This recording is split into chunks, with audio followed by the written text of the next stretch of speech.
നമ്മുടെ ദോഷങ്ങൾ മായ്ച്ചു കളയുന്നതും നമ്മുടെ സ്ഥാനങ്ങൾ ഉയരുന്നതുമായ 3 കാര്യം റസൂലുള്ളാഹി സ്വല്ലല്ലാഹു അലൈഹി വസല്ലം തങ്ങൾ പഠിപ്പിക്കുന്നു. ഒന്ന്, ഇസ്ബാഹുൽ ഉളൂഇ അലൽ മക്കാരിഹി, നല്ല തണുപ്പുള്ള സമയത്ത് ഉളൂ അതിൻ്റെ പൂർണ്ണതയോടുകൂടി എടുക്കുക എന്നുള്ളതാണ്.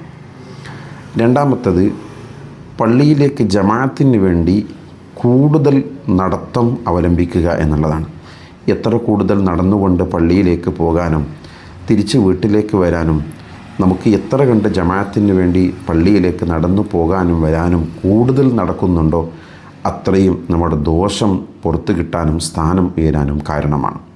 മൂന്നാമത്തത്, ഒരു നിസ്കാരം കഴിഞ്ഞാൽ അടുത്ത നിസ്കാരത്തെ വീണ്ടും പ്രതീക്ഷിച്ചു കൊണ്ടിരിക്കുക. നമ്മുടെ ഹൃദയം എപ്പോഴും ഓരോ വക്ത് നിസ്കാരത്തെ അത് നിസ്കരിക്കാൻ വേണ്ടി ആഗ്രഹിച്ചുകൊണ്ട് പ്രതീക്ഷിച്ചു കൊണ്ടിരിക്കുന്നത് ദോഷം മായ്ച്ചു കിട്ടാനും സ്ഥാനം ഉയരാനുള്ള കാരണമാണ്.